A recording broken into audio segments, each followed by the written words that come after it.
What's going on, everyone? This is Nate the Great coming to you live from the Sportsstatus podcast, also on the All Sports, All Plays network.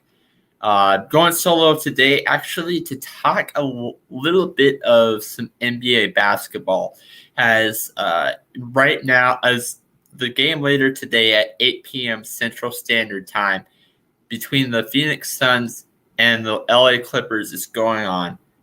You also have some Euro 2020, some soccer stuff that I'm going to be getting a little bit into. No hockey today. But I'm also going to be covering, as said in the description, I'm also going to be covering a sport that I have never, ever talked about before on a live show. So stay tuned in. Stay tuned in for that. All right. So start things off. Game 4 is tonight. The Phoenix Suns play the LA Clippers. The Suns are currently in the lead 2-1. Now, for this game, to give a quick injury report, Kawhi Leonard, as expected, will not be playing tonight. And Marcus Morris Sr. is expected could be playing in tonight, but they're honestly leaning in onto him. Now, Kawhi Leonard, this is big. If Kawhi Leonard's not playing tonight, this is a big news because every time Kawhi Leonard, and 2 times this series, and once with the Toronto Raptors, every time Kawhi Leonard was down 0-2 in the playoffs, they win the series. But now that they were down 0-2, they won yesterday. So it's 2-1. They're down 1-2 now.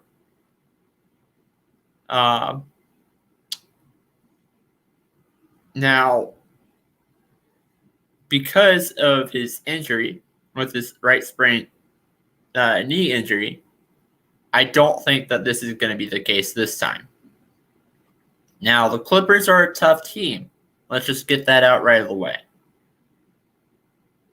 Kawhi, even without Kawhi Leonard, they almost beat the Phoenix Suns. They were 1 point shy from the game being tied and facing an overtime appearance in Game 2. Well, it was off of a last second shot by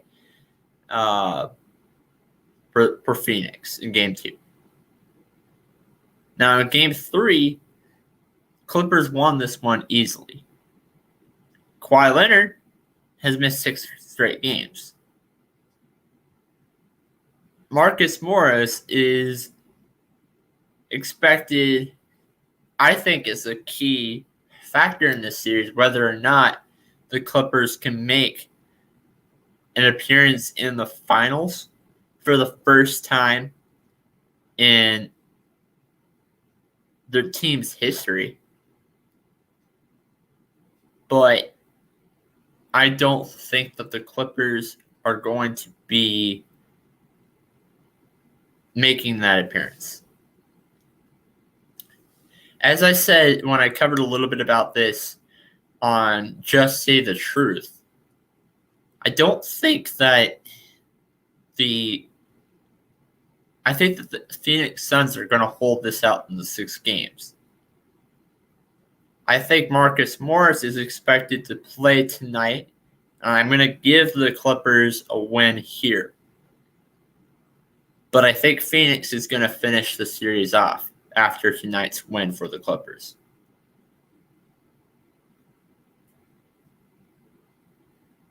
Now,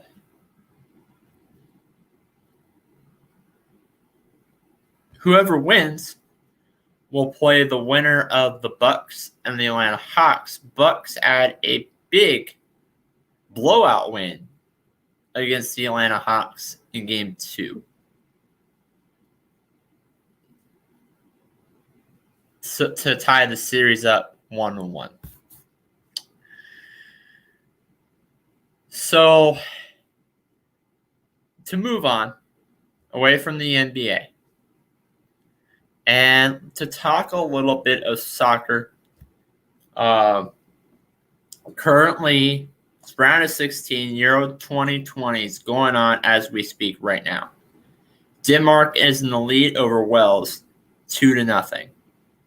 Now, this won't be the only game today because Italy will play Australia as well. Denmark had Kasper Dolberg, who scored on the 27th minute and on the 48th minute. Really, possession has been the biggest key. Now, even though possession for Wales has not been possession for Wales is lower because they play they've had the ball 41% of the time. They have still managed to get more shots off of the time that they had the possession of the ball. So really, I think Denmark's goalie is what is why I think Denmark is doing better, because shots on target, Denmark has 4, while Wales only has 1. They're better at passing the ball from one player to another. They've done more passes. They're playing more keep away, to be honest, from Wales. So goalie and possession of the ball is really what's going to get Denmark in the win, and I think this is the goodbye for Wales. Throughout this season, standings, Wales is currently second. Well, actually, finished off second in Group A, just underneath Italy. Group B,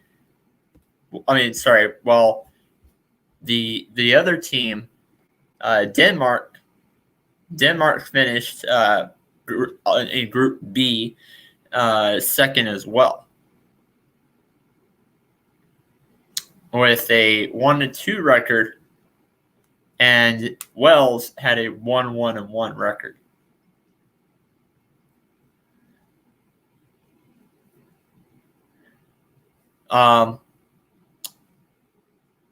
So I'm going to get, while this game is going on, I'm going to keep a live update while talking about Italy and Australia. We don't have any comments going on right now. While talking Italy and Australia, that's going to be going on at 2. Just give a quick update. Just some pre-match update stuff. Italy is unbeaten in their last 13 matches against Austria in all of their competitions. They've won 10 of those, but there were 3 games that were a tie. The last time that Italy has lost to Austria was in December of 1960. This is the first match between the sides since a friendly 2-2 draw of August in 2008. Italy has won all of their last 4 meetings with Austria in their international tournaments, with all 4 games being in the World Cup. 1-0 in 1934. In 1978, Italy beat Austria 1-0. In 1990, Italy beat Austria 1-0. In 1998 was the last time that Austria played Italy in the World Cup, which was 2-1. 7 of Italy's 14 knockout stage games in the European Championship had been drawn. 4 wins, 3 losses. Out of these 7 draws, they won 2 out of their last 3 by a penalty shootout. One once a coin contest top. One was by a coin toss, and the other went by replay, which they eventually won.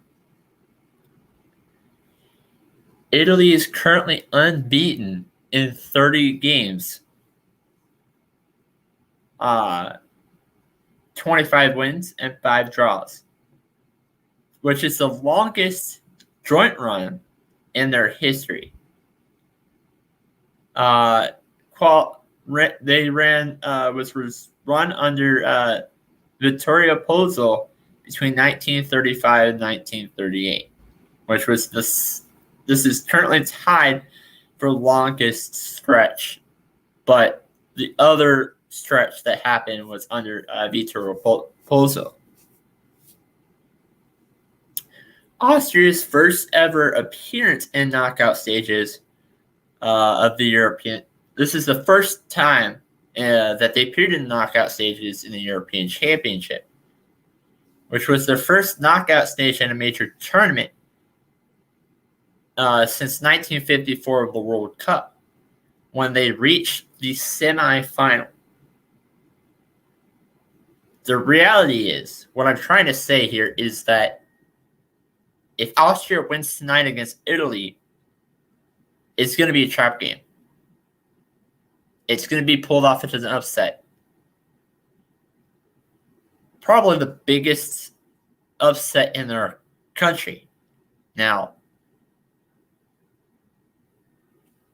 you got to look at if Austria wins, which I don't think so. I'm pulling for Italy here. Italy, I think, is going to win. Well, Italy, I think, is going to win, but I want Austria to pull off this upset against Italy.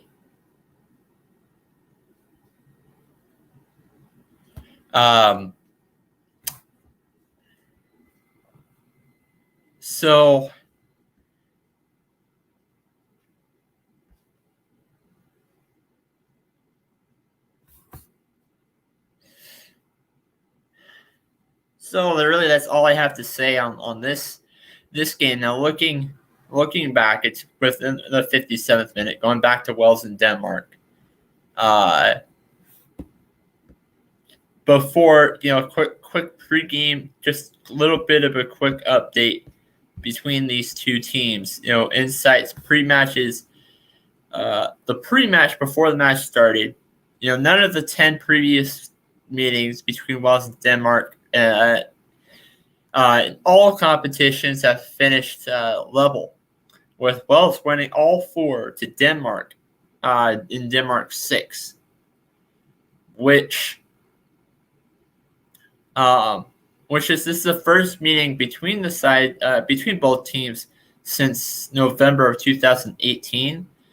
Denmark won the last time they played 2-1 in a Nations League match. Denmark have won each of their last 3 competitive meetings against Wales in a run stretch back to June of 1999. This is the first time. This is the first time that these two teams have competed in a major tournament.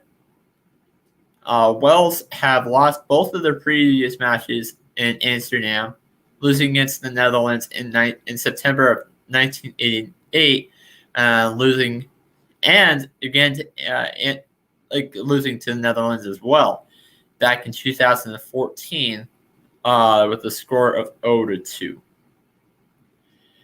Denmark became the first team in the Europe Championship history to reach knockout stages in the competition, having to lose the previous 2 group games. The first appearance in the latter stages of the tournament was since 2004, when they lost 3-0 to the Czech Republic in the quarterfinal. Wales has lost 2 of their last 16 competitive matches in all of their competitions, with the other times that they played. Besides those 2, the other times that they played, 10 of those matches ended up being in wins, while 4 ended up being in draws. Those 2 defeats have arrived in. However, those 2 defeats have arrived in the last 5 matches. They have not suffered a consecutive competitive defeats since June of 2019. They lost 2-1 against Croatia and 1-0 against Hungary. So Denmark have made 2 changes from their side to win over Russia in the last timeout. Dels Was is ill and has to be replaced by Sigurd Larsen at right wing back. Yusuf Poland is also missing for the Danes, as he is out with an injury problem. Dolberg replaced his teammate with a spearhead of the attack. Now,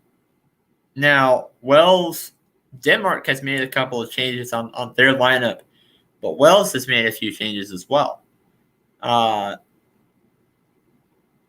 So Daves, Mentham, and Moore are all restored at the starting lineup. Gunter and Nico Williams have dropped to the bench, while Ethan Apudo is unavailable after his dismissal against the Azuri. Nor returns to spearhead of the attack, supported by Ramsey, James, and Bell.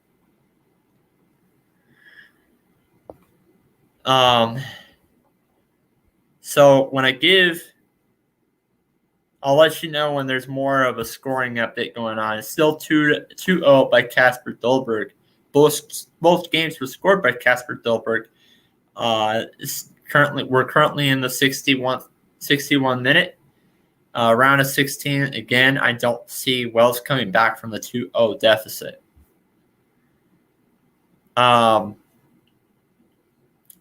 So now let's go back. Let's move into the last subject that I wanted to talk about tonight. And that is the Tour de France.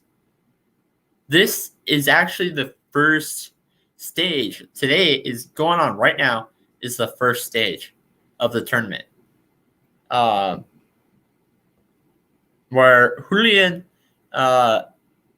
Alaphilippe took the stage win of the Yellow Jersey on stage 1 of Tour de France after attacking the final climb to Côte de la Fosse aux Loops, while holding off the remnants of the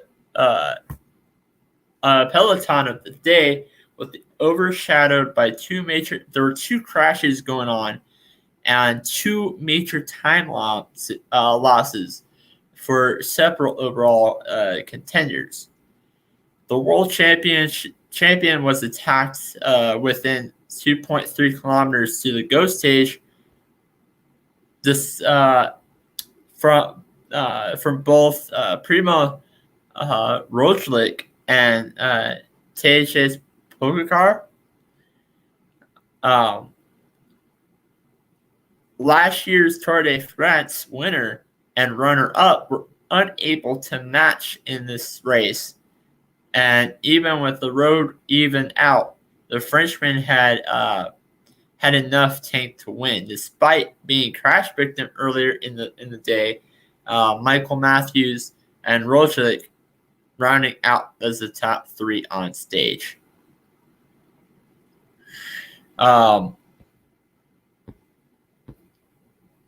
So the crashes that happen now, this is not over. As what we know right now, Julian Alaphilippe has hit has made it across. But I'm assuming that this race is all off of the least amount of time. I don't think it's whoever makes it first. I think it's whoever makes it in the least amount of time. Now, if I'm wrong, please let me know in the comments. Looking at some of the match's history. In 2020, Tadej Pogacar, Primoz Roglic, and Richie Porte were the winners of last year. Were the winners during last year's match. Now, as said earlier, I'm terrible at pronouncing these. Tadej Pogacar and Primoz Roglic did not compete today. Now, this is a Tour de France is a 21-day stage level. And I'll keep again a quick update as things go on. Now, as I said, there were a couple of crashes. The crash looked relatively calm until about 45 kilometers to go. The race was turned entirely on its head when a spectator stepped onto the road holding a sign. Tony Martin had nowhere to go and fell. There was a huge crash that saw Roglic, Van Aert, and Jumbo Visma hit the deck. Michelangelo Lopez, Chris Froome, and Sonny Capori and dozens of others were held up, which bunch were briefly neutralizing the race as the riders were allowed to return with 30 kilometers to go. Now, the second match was close towards the last 10 kilometers. Was kind of shocking, to be honest. The time was caused by a touch of wheels inside the bunch, which riders were spinning on a verge to the side of the road. Spectators were seen running to cover, and one woman was dragging her child to safety as a lot of riders were forced off the road.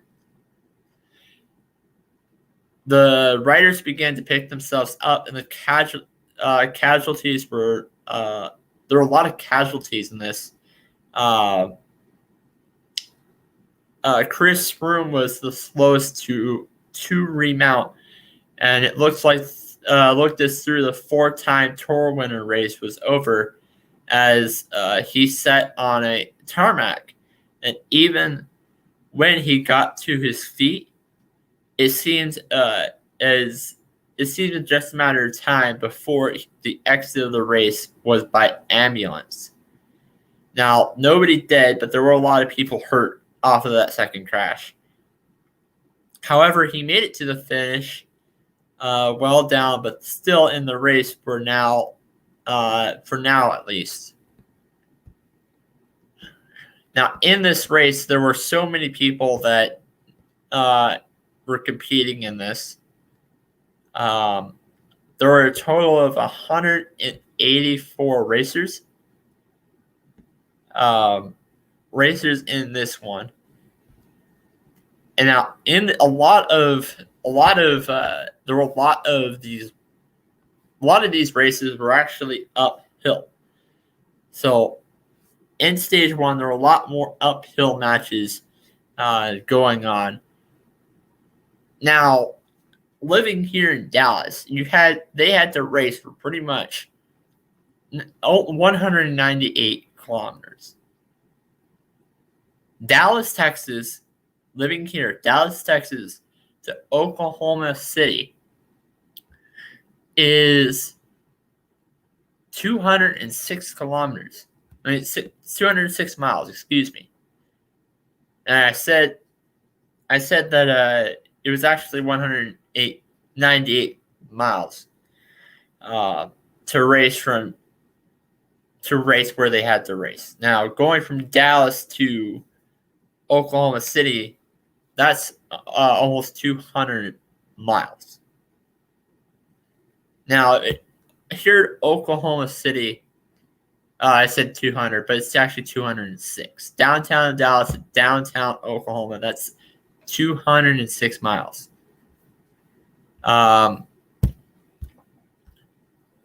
Just to give like a rough estimate, so they had to race a lot, and they also had to race a lot uphill.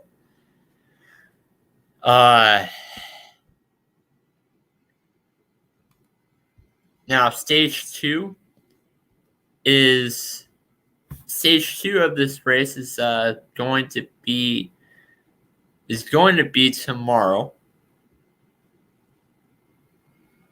And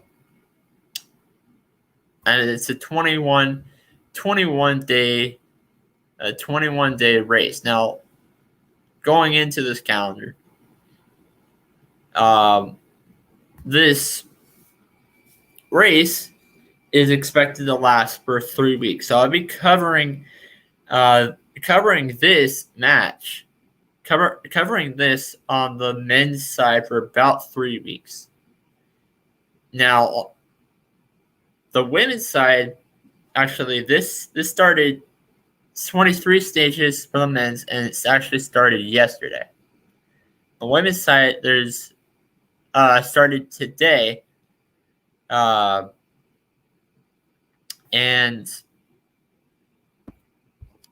the women's side started today as well. You can go ahead and check that out whenever. Now, moving back to Denmark and Wales. There was a quick substitution going on. Kasper Dolberg, he played for quite a while. He's the two guys that scored for Denmark over Wales. Kasper Dolberg is out, and Andres Cornelius, who is expected to start right now for Denmark.